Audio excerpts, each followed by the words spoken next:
It can best be described as the American side of Niagara Falls, which in comparison is a smaller waterfall that lies far to the left of the Horseshoe Falls and is located between Prospect Point and Luna Island.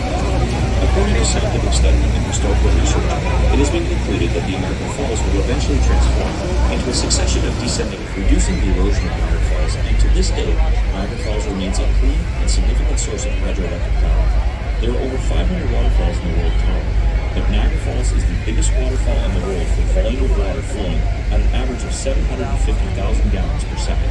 Niagara Falls' interesting facts include the white foam floating on the water is dissolved limestone and is created naturally due to the massive erosion forces of falling water.